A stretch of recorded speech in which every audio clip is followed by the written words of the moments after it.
శ్రీ గురుభ్యో నమ. జూలై నెలకు సంబంధించి సింహరాశి వారికి ఈ నెలలో చూసుకుంటే శుక్రుడు అలాగే గురుగ్రహం ఇద్దరు కూడా చాలా శుభస్థానంలో ఉండడం వల్ల చాలా లాభదాయకంగా ఉండే అవకాశాలు ఎక్కువగా ఉన్నాయి. మీరు ఏదైతే వ్యాపారం నందు కానీ లేదా ఇతర విషయాల్లో కానీ పెట్టుబడులు పెట్టున్నారో వారికి సకాలంలో ఆ యొక్క ధనాన్ని లభించి చాలా లాభాలు గడించే అవకాశాలు ఉన్నాయి. వ్యాపారస్తులందరూ కూడా మీరు పెట్టినటువంటి పెట్టుబడికి మించి లాభాలు గడిస్తారు ఈ యొక్క జూలై నెలలో. అలాగే ఇంట్లో చాలా ఆహ్లాదకరమైనటువంటి వాతావరణం ఉంటుంది. చాలా ఉల్లాసంగా ఉత్సాహంగా కూడా ఈ యొక్క నెలను వారు గడుపుతారు. అలాగే ఆదాయాన్ని పెంచే విషయంలో మీరు కొన్ని స్థిర చరాస్తులను కొనే అవకాశాలు ఎక్కువగా కనబడుతున్నాయి.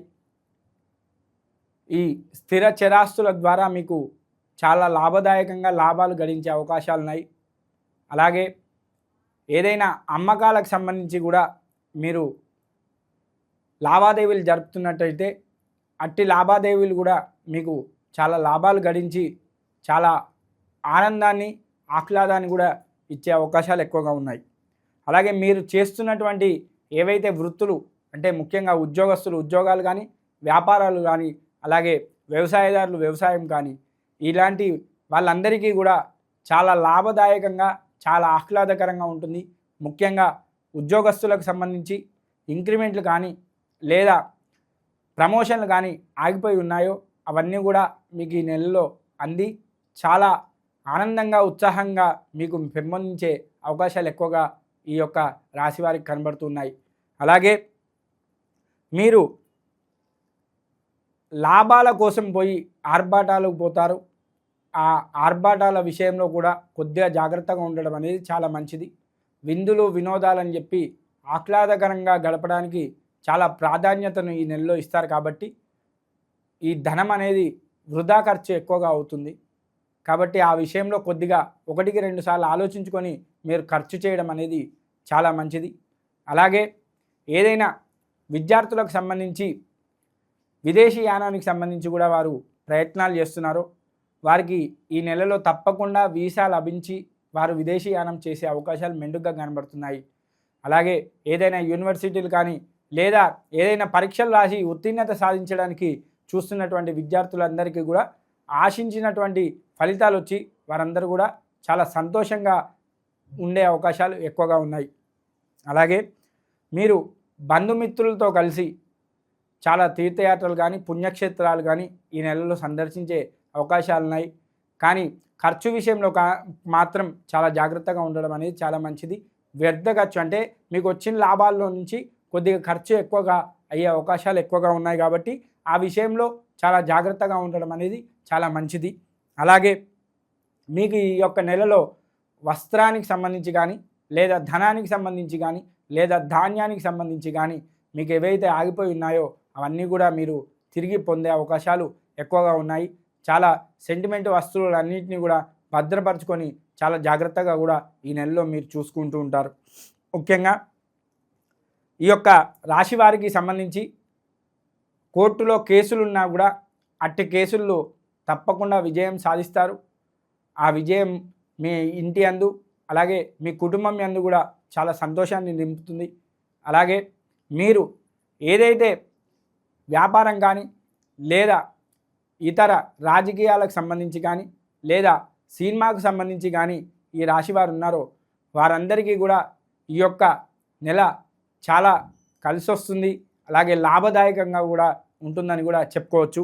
ముఖ్యంగా ఇంటి యందు చాలా ఆహ్లాదకరమైనటువంటి వాతావరణాన్ని ఈ రాశివారు ఈ నెలలో గడపబోతున్నారు.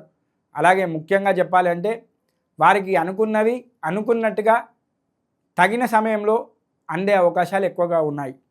కానీ శని యొక్క ప్రభావం వల్ల ఈ రాశివారు కొద్దిగా శరీర విషయంలో జాగ్రత్తగా ఉండాలి. ఎందుకంటే మానసికంగా కొన్ని చికాకులు వచ్చే అవకాశాలు ఉన్నాయి. మీరు ఏదైనా అనారోగ్య సమస్యలతో కూడా బాధపడుతూ ఉంటే దానికి తగిన చికిత్సను చేసుకోవడం అనేది ఈ నెలలో చాలా మంచిది. అలాగే ఏదైనా ఇంటి యందు కూడా అనారోగ్యం ఎవరికైనా కలిగే అవకాశాలు ఉన్నాయి కాబట్టి ఇంటి వారి యందు కూడా చాలా జాగ్రత్తగా ఆరోగ్య విషయంలో ఉండడం అనేది వారికి చాలా అవసరం. శని ప్రభావం ఉండడం వల్ల వీరు తప్పకుండా శ్రీరామ ఆపదోద్ధారక స్తోత్రం కానీ లేదా శనివారం నాడు దేవాలయానికి వెళ్ళి ఆ శనేశ్వరునికి నువ్వుల నూనెతో అభిషేకం చేయడం కానీ లేదా ఆ యొక్క దేవాలయానికి వెళ్ళి శంకరునికి లేదా సుబ్రహ్మణ్య స్వామికి అభిషేకం చేయించుకోవడం ద్వారా వీరికి అనారోగ్య సమస్యలు అనేవి కొద్దిగా తగ్గే అవకాశాలు ఉన్నాయి. కాబట్టి వీరు తప్పకుండా శనివారం నాడు లేదా మంగళవారం నాడు ఆ యొక్క దేవాలయానికి వెళ్ళి శనేశ్వరునికి కానీ లేదా సుబ్రహ్మణ్య స్వామికి కానీ అభిషేకం చేస్తే వారికి తగినటువంటి ప్రోత్సాహకంగా అలాగే ఉల్లాసంగా కూడా గడిపే అవకాశాలు ఈ నెలలో కలుగుతాయి. కాబట్టి వారు ఈ నెలలో శనివారం కానీ మంగళవారం కానీ దేవాలయానికి వెళ్ళి ఆ సుబ్రహ్మణ్య స్వామికి కానీ లేదా శనేశ్వరునికి కానీ అభిషేకం చేస్తే వారికి చాలా సత్ఫలితాలు కలిగి చాలా లాభదాయకంగా చాలా ఉల్లాసంగా ఉత్సాహంగా గడిపే అవకాశాలు ఎక్కువగా ఉన్నాయి. కాబట్టి తప్పకుండా ఈ యొక్క మంగళవారం కానీ శనివారం కానీ దేవాలయానికి వెళ్ళే ప్రయత్నాలు చేస్తే చాలా మంచిది.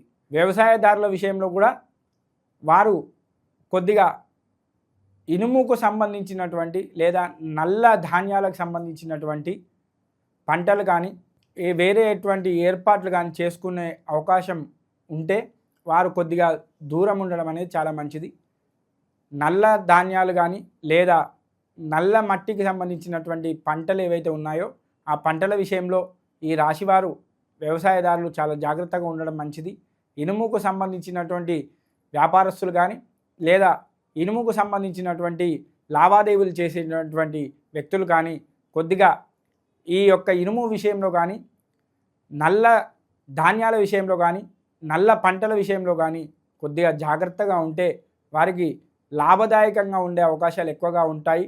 ముఖ్యంగా నల్ల ధాన్యానికి సంబంధించి పంటలు ఎవరైతే వేద్దామని ఆలోచిస్తున్నటువంటి రైతులు ఉన్నారో వారు ఇతర ధాన్యాలు అంటే ఈ సంవత్సరం ఎరుపు ధాన్యాలు ఎర్ర ధాన్యాలు అనేవి చాలా మంచివి కాబట్టి ఆ ధాన్యాల వైపు వెళ్ళి ఆ పంటలు వేసుకుంటే చాలా లాభదాయకంగా వారు ఆ లాభాలను గడించే అవకాశాలు ఉన్నాయి. కాబట్టి శని యొక్క ప్రభావాన్ని తగ్గించుకోవడానికి సాధ్యమైనంత వరకు కూడా ప్రయత్నాలు చేస్తే ఈ సింహరాశి వారికి చాలా లాభదాయకంగా ఈ జూలై నెల ఉండే అవకాశాలు ఎక్కువగా ఉన్నాయి.